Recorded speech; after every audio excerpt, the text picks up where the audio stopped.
Hello friend, मेरा नाम महेश कुमार यादव है और स्वागत है आपका हमारे इस वीडियो में। तो हमने क्लास 11th और 12th के फंक्शन के लगभग सारे टॉपिक को कवर कर लिया है। तो आज हम लोग क्या करेंगे, कुछ स्पेशल टाइप्स ऑफ फंक्शन को देखेंगे। जैसे आपका बाउंडेड फंक्शन होता है, monotonic function, increasing function, decreasing function, even function, odd function, ऐसे ही पीरियोडिक फंक्शन। बहुत सारे फंक्शन है जो कि आपका देखिए बहुत ही बढ़िया रोल ये प्ले करते हैं। ठीक है, तो आपको ये सारे फंक्शन भी आने चाहिए। ठीक है, तो अगर आपने इसके पहले हमारे कोई भी वीडियो नहीं देखे हैं तो आपको तो ये फंक्शन तो समझ में आएगा ही नहीं। ठीक है, तो आप जाके पहले फंक्शन के सारे वीडियो देख लीजिए, तभी आप इस पे आएंगे तो आपको समझ में आएगा। तो चलिए स्टार्ट करते हैं।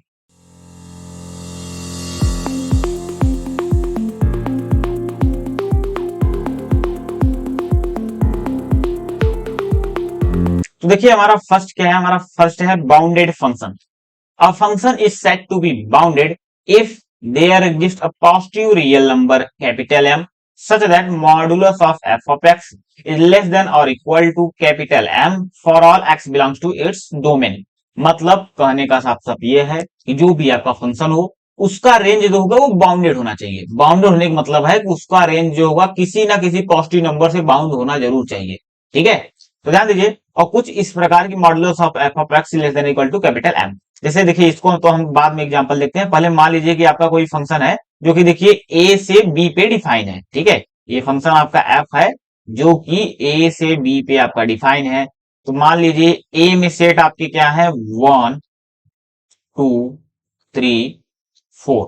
ठीक है, 1 2 3 4 है आपके, ये आपका है क्या, सेट ए। ऐसे मान लीजिए आपका क्या है, ठीक है, और सेट बी, सेट बी आपका क्या है, चलिए सेट बी आपका जो है ये आपका पूरा का पूरा रियल नंबर है। ठीक है, सेट बी क्या कर रहा है, और सेट बी आपका सबसेट है रियल नंबर का। ठीक है, मतलब कुछ कुछ रियल नंबर से। ठीक है, तो ध्यान दीजिए यहां पर हमने फंक्शन डिफाइन किया है, function f of x is equal to -1 raise to power n into, अरे -1 raise to power x into x. ठीक है, for all x belongs to capital A. तो ध्यान दीजिए हमें एफ ऑफ वन अगर निकालना हो कि वन का इमेज क्या आ रहा है, तो वन का इमेज क्या रखेंगे, एक्स जगह हम वन रख देंगे, तो यहाँ पे वन रख देंगे, ये आपका हो जाएगा क्या, -1। ऐसे अगर हम एफ ऑफ टू निकालेंगे तो आपका हो जाएगा -1 raise to power 2 into two. तो जहां जहां एक्स वहां टू रखा गया है तो ये आपका वन हो, ये आपका पॉजिटिव हो जाएगा, तो ये आपका टू हो जाएगा। ऐसे अगर हम एफ ऑफ थ्री निकालेंगे तो देखिए एफ ऑफ थ्री कितना आएगा, ये आपका -1 raise to power 3 into three. तो ये देखिए आपका -1 रेज़ टू पावर 3 माइनस हो जाएगा, ये आपका -3 होएगा। ऐसे अगर हम निकाल लें क्या, अगर हम निकाल लें एफ ऑफ फोर, तो देखिए एफ ऑफ फोर क्या आएगा, एफ ऑफ फोर आपका आएगा -1 raise to power 4 into four. तो ये आपकी पॉजिटिव हो जाएगी और इंटू फोर मतलब ये आपका फोर हो जाएगा। इसका कहने का मतलब यही है कि जो आपका एफ का जो रेंज आया, रेंज, ठीक है, रेंज ऑफ एफ, ये आपका कितना है, ये आपका है -1 2 -3 और 4। तो ध्यान से देखिए जो भी इसके रेंज है, रेंज इसके देखिए 2 4 -3 -1, मतलब इन सबका अगर हम मैं मॉड्यूल्स ले लूं तो आपका ये 1 2 3 4 कुछ ऐसा आ रहा है। जो कि देखिए एक इसको मतलब देखिए यह एक इधर एक पॉजिटिव नंबर देखिए एग्जिस्ट कर रहा है जिसको हम लोग 4 बोल सकते हैं मिनिमम। ठीक है, ये जो होगा सारे एलिमेंट इससे या तो 4 से छोटे हैं या तो इसके बराबर हैं। ठीक है, तो ध्यान दीजिए, तो अगर हम ध्यान से देखिए कि देखिए फॉर ऑल एक्स ना, for all x belong to ऐसा कुछ एग्जिस्ट करना चाहिए। तो मैं कह रहा हूं कि ये जो एम है ये आपका M4 है। तो अगर मैं यहां से अगर देखूं तो देखिए फॉर ऑल एक्स, तो एक्स बिलोंग्स टू डोमेन, तो इसके डोमेन 1 2 3 4 है। तो अगर एफ ऑफ वन, अगर एक्स इक्वल टू वन के लिए हम लोग देखें तो देखिए modulus of f of one जो है, ठीक है, एफ ऑफ वन की वैल्यू क्या है, -1 है, तो इसका मॉडुलस कर देंगे तो आपका ये 1 हो जाएगा जो कि लेस देन 4 है। ऐसे अगर हम x इक्वल टू 2 के लिए अगर देखें तो मॉडुलस ऑफ एफ ऑफ 2 जो है ये आपका कितना हो जाएगा, मॉडुलस ऑफ ये आपका 2 हो जाएगा। तो मॉडुलस ऑफ 2 इक्वल टू 2 जो कि लेस देन 4 है। ऐसे अगर हम मॉडुलस ऑफ एफ ऑफ 3 देखेंगे तो ये आपका क्या हो जाएगा, एफ ऑफ 3 मतलब क्या, माइनस का 3 है, तो आपका ये 3 हो जाएगा, लेस देन 4 है। ऐसे सिमिलरली फॉर 4 के लिए देखें, 4 उससे इक्वल होता है। ठीक है, तो देखिए ये जो फंक्शन एफ है इसके लिए एक एम जरूर लिस्ट कर रहा है जो कि 4 है। इसके सारे जो इमेज आएंगे वो उनका मॉडुलस हमेशा 4 से छोटा होगा, इसलिए आपका ये फंक्शन जो है आपका बाउंडेड फंक्शन है। ठीक है, और ध्यान दीजिए अगर यही फंक्शन देखिए आपका कुछ ऐसा होता, मान लीजिए अगर मैं इसको थोड़ा सा अगर क्लियर कर दूं, ठीक है, तो देखिए क्या, तो देखिए अगर मान लीजिए यही फंक्शन आपका ऐसा हो एफ सच दैट, चलिए आर टू आर, ठीक है, और f of x is equal to x, ठीक है।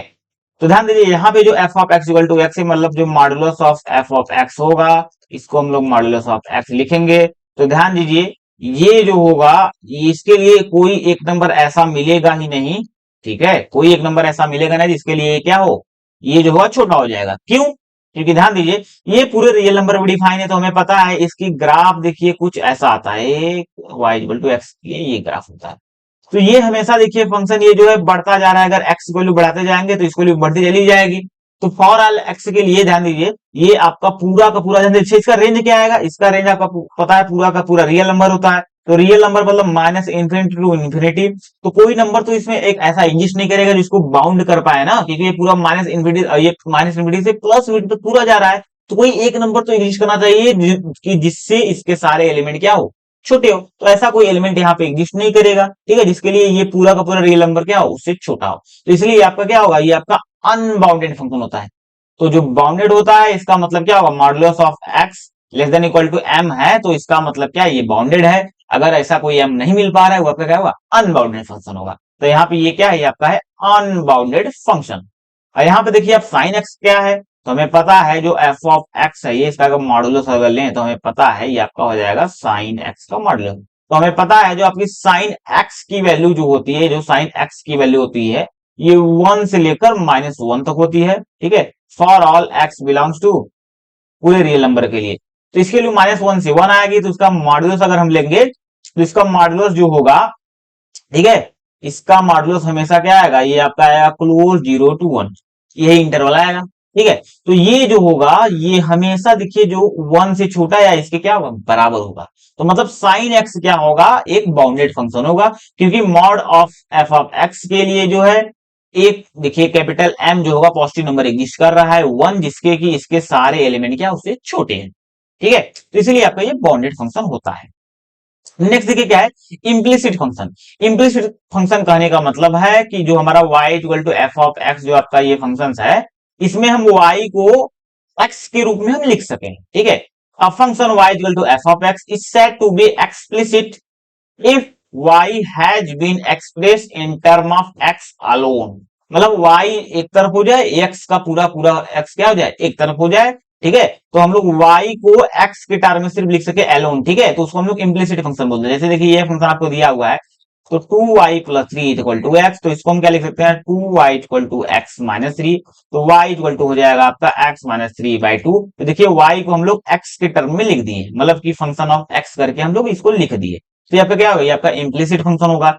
अब इम्प्लिसिट फंक्शन क्या होता है, ठीक है, वो आपका देखिए एक्सप्लिसिट फंक्शन था, अब क्या होगा आपका इम्प्लिसिट फंक्शन। इम्प्लिसिट फंक्शन मतलब ये होता है y को जो है हम x के, ठीक है, एक्स फंक्शन के रूप में एलोन में नहीं लिख पाएंगे, ठीक है, मतलब कि हम लोग कुछ ऐसा y इक्वल टू ऐसे समथिंग फंक्शन ऑफ x नहीं लिख पाएंगे, ठीक है। जैसे हमारा देखिए ये जो होता है function y equal to sine x plus y, तो हमें पता है साइन एक्स प्लस वाई हम लोग क्या लिख सकते हैं, हम लिख सकते हैं sine x cos y plus cos x into sine y. तो आप कुछ ऐसा कुछ करिए कि वाई सारा एक साइड हो जाए, तो ऐसा तो कुछ पॉसिबल ही नहीं है कि हम लोग सिर्फ इसको y equal to something function of x करके लिख पाए, तो ऐसा तो है नहीं। इसलिए ये जो फंक्शन होगा ये आपका होता है इम्प्लिसिट फंक्शन। ऐसे यहां पर देखिए जो ये फंक्शन है, ऐसे आप यहां पर भी y को एक साइड करके और x को एक साइड ऐसे नहीं लिख पाएंगे, तो ये आपका क्या हो जाएगा, ये आपका होगा इम्प्लिसिट फंक्शन। तो इसका डेफिनेशन देखिए क्या होता है, a function y equal to f of x is said to be implicit if it is not solved for the dependent variable y, ठीक है, मतलब इसको हम लोग y के लिए सॉल्व ही नहीं कर पाएंगे, मतलब y इक्वल टू समथिंग ऐसे लिख ही नहीं पाएंगे, that is y has not been expressed in term of x alone, ठीक है। तो y को हम लोग सिर्फ x के टर्म में ऐसा लिख ही नहीं पाएंगे, इसमें y कुछ ना कुछ आ ही जाएगा, ठीक है। तो एक्सप्लिसिट फंक्शन, इम्प्लिसिट फंक्शन, ठीक है। ध्यान दीजिए एग्जांपल यहाँ क्या है, which of the following are implicit and explicit function. तो ध्यान दीजिए y को हम लोग x के एलोन में लिख दिए, आपका क्या होगा, ये आपका जो होगा ये आपका होगा एक्सप्लिसिट फंक्शन, ठीक है, एक्सप्लिसिट। और देखिए ये जो होगा y equal to something f of x, ये आपका क्या होगा, ये आपका एक्सप्लिसिट फंक्शन होगा, यहाँ पे देखिए, यहाँ पे एक्स और वाई को हम लोग एक मतलब कि अलग अलग नहीं लिख पाएंगे कि y equal to something f of x करके ऐसा नहीं लिख पाएंगे, तो यहाँ पे क्या होगा, ये आपका होगा इम्प्लिसिट फंक्शन। यहाँ पे देखिए, यहाँ पे हम लिख सकते हैं कि y is equal to x square log x और साइन एक्स को अपॉन में कर दे बटा साइन एक्स, ठीक है, अपॉन साइन एक्स हो गया। देखिए y equal to something function of x हम लिख दिए, इसके मतलब क्या होगा, ये आपका होगा एक्सप्लिसिट फंक्शन, ठीक है। नेक्स्ट देखिए क्या है, इंक्रीजिंग और डिक्रीजिंग फंक्शन। तो इंक्रीजिंग फंक्शन कहने का मतलब ये है कि अगर हम लोग एक्स को जो है बढ़ाते जाए, ठीक है, अगर एक्स को बढ़ाते जाए तो फंक्शन की वैल्यू भी क्या होनी चाहिए, बढ़नी चाहिए। अगर x two greater than x one है तो एफ ऑफ एक्स टू भी ग्रेटर देन एक्स वन होना चाहिए, ठीक है। और अगर एक्स वन की वैल्यू हम लोग बढ़ा रहे हैं लेकिन एफ ऑफ एक्स वन जो है ये आपका घट रहा है, कहने का मतलब ये है कि अगर x one greater than x two हो तो f of x greater than x two हो रहा है, एफ ऑफ एक्स टू, तो मतलब ये क्या है, डिक्रीजिंग फंक्शन है, ठीक है। Let A subset of R and f is a function from A to R, then we say that f is increasing function, और इसको हम लोग मोनोटोनिकली इंक्रीजिंग फंक्शन भी बोलते हैं, ठीक है। If f of x one less than equal to f of x two whenever x one is less than x two. इसका कहने का मतलब यह है कि अगर x1 जो होगा x2 छोटा होगा तो इसकी फंक्शनल वैल्यू भी इससे छोटी होनी चाहिए। फॉर एग्जांपल अगर देखिए, हम अगर इसको ग्राफ से देखें, ठीक है, तो ध्यान दीजिए अगर हम इसका ग्राफ को देखिए ऐसा बनाए, ठीक है, तो इसका ग्राफ कुछ ऐसा है। ध्यान दीजिए यहाँ पे अगर x1 हो, यहाँ पे x2 हो, ठीक है, अगर ये x1 है, ये आपका x2 है, देखिए x1 जो होगा देखिए x2 से छोटा है, इसलिए इसकी फंक्शनल वैल्यू देखिए यहाँ पे ऐसे ही आएगी, ये आपकी f ऑफ x1 आएगा, ये आपका क्या होगा, f ऑफ x2 होगा। तो देखिए ये जो होगा ये इससे तो छोटा है क्योंकि एफ ऑफ एक्स1 ये है और एफ ऑफ एक्स2 जो है ये है, तो ये जो वैल्यू x2 वाली सोन से बड़ी है, तो इसलिए एफ ऑफ एक्स2 जो होगा ये आपका बड़ा हो गया, मतलब आपका इंक्रीज कर रहा है। हमें आप हमेशा ये ध्यान दीजिएगा, जब हम x की वैल्यू बढ़ाते जाएंगे तो आपका एफ ऑफ एक्स की वैल्यू को बढ़ती जा रही है तो आपका इंक्रीजिंग फंक्शन होगा। अगर x की वैल्यू हम बढ़ा रहे हैं लेकिन एफ ऑफ एक्स की वैल्यू घट रही है तो आपका क्या होगा, डिक्रीजिंग फंक्शन होगा। तो यहाँ पे इक्वलिटी लगने का मतलब ये है, या तो फंक्शन देखिए अगर हम लोग कहें कि मोनोटोनिकली इंक्रीजिंग फंक्शन, तो इसका मतलब ये है कि वो फंक्शन अगर x की वैल्यू बढ़ रही है या तो उसकी वैल्यू बढ़ेगी या तो उसी पे रहेगी, मतलब कभी भी घटेगी नहीं, ठीक है। तो इसलिए ये लिखा है f of x one less than और equal to f of x two whenever x one is less than और इक्वल टू एक्स टू, ठीक है। Similarly f is decreasing function or monotonically decreasing function if f of x1 is greater than f of x2 whenever x1 is less than or equal to x2, ठीक है। और monotonically decreasing function मतलब ये है कि अगर आप x1 की वैल्यू बढ़ाते जाएंगे, ठीक है, तो f ऑफ x1 की जो f ऑफ x1 की वैल्यू होगी या f ऑफ x की वैल्यू होगी वो घटती जा रही है या तो उसी पे रुकी हुई है, वो बढ़ नहीं रही है, ठीक है। इसको हम लोग क्या करेंगे, मोनोटोनिकली डिक्रीजिंग फंक्शन या तो हम लोग डिक्रीजिंग फंक्शन बोलते हैं। ऐसे सिमिलरली क्या होता है आपका, ऐसे आपका होता है स्ट्रिक्टली इंक्रीजिंग और डिक्रीजिंग फंक्शन, मतलब जो स्ट्रिक्ट हो, मतलब या तो वो लगातार बढ़े या तो लगातार घटे। अगर हम x1 की वैल्यू लगातार बढ़ाते जाएंगे तो जो f ऑफ x1 होगा वो भी लगातार बढ़ना चाहिए। ऐसे ही अगर हम x1 की वैल्यू क्या करेंगे, लगातार बढ़ाते जाएंगे, और अगर f ऑफ x की वैल्यू लगातार घटती जाएगी तो हम लोग क्या बोलेंगे, स्ट्रिक्टली डिक्रीजिंग फंक्शन, ठीक है। एग्जाम्पल देखिए, एग्जाम्पल से आपको समझ में आएगा। तो यहां पर ध्यान दीजिए, अगर हम यहां से देखिए अगर ये x है और इसको हम सिलेक्ट कर लें और इसको f ऑफ x मतलब ये आपका y है, ठीक है। ध्यान दीजिए अगर हम x की वैल्यू देखिए इधर से अगर बढ़ाते जा रहे हैं तो जो f ऑफ x की वैल्यू है ये भी देखिए बढ़ती जा रही है, इसलिए आपका क्या होगा, ये आपका इंक्रीजिंग फंक्शन होगा, ठीक है। ये आपका क्या होगा, इसको देखिए अगर मैं इंक्रीजिंग को देखिए ऐसे अगर डिनोट करूं और डिक्रीजिंग को ऐसे, ठीक है, तो ये आपका जो फंक्शन होगा ये आपका देखिए इंक्रीजिंग फंक्शन होगा। ऐसे यहाँ देखिए अगर x की वैल्यू हम लगातार बढ़ाते जा रहे हैं तो देखिए एफ ऑफ एक्स की वैल्यू देखिए ये घटती जा रही है ना, ये देखिए ऐसे कुछ घटती जा रही है, ठीक है। तो मतलब यहाँ पे देखिए इस पॉइंट पे एफ ऑफ एक्स की वैल्यू ये है, इस पॉइंट पे एफ ऑफ एक्स की वैल्यू ये है, इस पॉइंट पे ये है, इस पॉइंट पे ये है, इस पॉइंट पे ये है, मतलब देखिए लगातार क्या ये घटता जा रहा है, इसलिए आपका क्या होगा, डिक्रीजिंग फंक्शन होगा, ठीक है। ये देखिए क्या है, ये स्ट्रिक्टली इंक्रीजिंग फंक्शन है और ये स्ट्रिक्टली क्या है, डिक्रीजिंग फंक्शन है, क्योंकि हम एक्स की वैल्यू लगातार बढ़ाते जा रहे हैं तो यहाँ पे लगातार घट रहा है, ठीक है।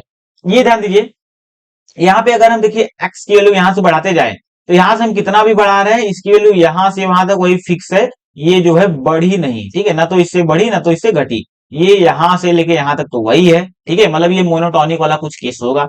और ध्यान दीजिए फिर यहां से अब इसके बाद अगर हम एक्स की वैल्यू बढ़ाते हुए लगातार घटती जा रही है, मतलब ये डिक्रीजिंग फंक्शन है, ठीक है, डिक्रीजिंग फंक्शन है, लेकिन ये आपका मोनोटोनिकली डिक्रीजिंग फंक्शन है, ये आपका स्ट्रिक्टली डिक्रीजिंग फंक्शन नहीं है, ठीक है, क्योंकि अगर हम एक्स एक्स की वैल्यू लगातार देखिए बढ़ाते जा रहे हैं, कुछ समय तक ये जो वहीं पे रुकी रही, ना बढ़ी नहीं ना हो घटी, लेकिन उसके बाद से देखिए लगातार घट रही, तो ये आपका क्या होगा, मोनोटोनिकली डिक्रीजिंग फंक्शन, ठीक है, तो ये भी देखिए आपका डिक्रीजिंग फंक्शन होगा।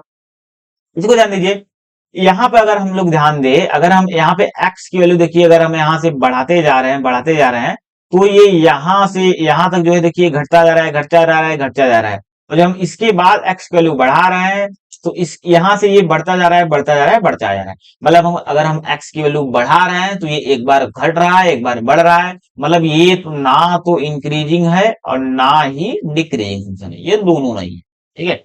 और यहाँ पर ध्यान दीजिए, यहाँ पे अगर हम x की वैल्यू बढ़ा रहे हैं तो ये देखिए यहाँ से यहाँ तक इसकी वैल्यू तो देखिए यही के यही ग्राफ ले रहा है, फिर अब इससे आगे जाएंगे तो देखिए इसकी वैल्यू बढ़ गई, फिर अब इसके आगे देखिए जा रहे हैं तो इसकी वैल्यू देखिए वहीं पे रुकी है, फिर हम कुछ हम आगे गए इसकी वैल्यू बढ़ रही है, मतलब अगर हम x की वैल्यू बढ़ाते जा रहे हैं, फंक्शन या तो वही वैल्यू ले रहा है या तो उससे बड़ी वैल्यू ले रहा है, मतलब ये आपका फंक्शन जो है इंक्रीज कर रहा है, तो इसको हम लोग मोनोटोनिकली इंक्रीजिंग फंक्शन बोलते हैं, या तो सीधा इंक्रीजिंग फंक्शन बोलते हैं।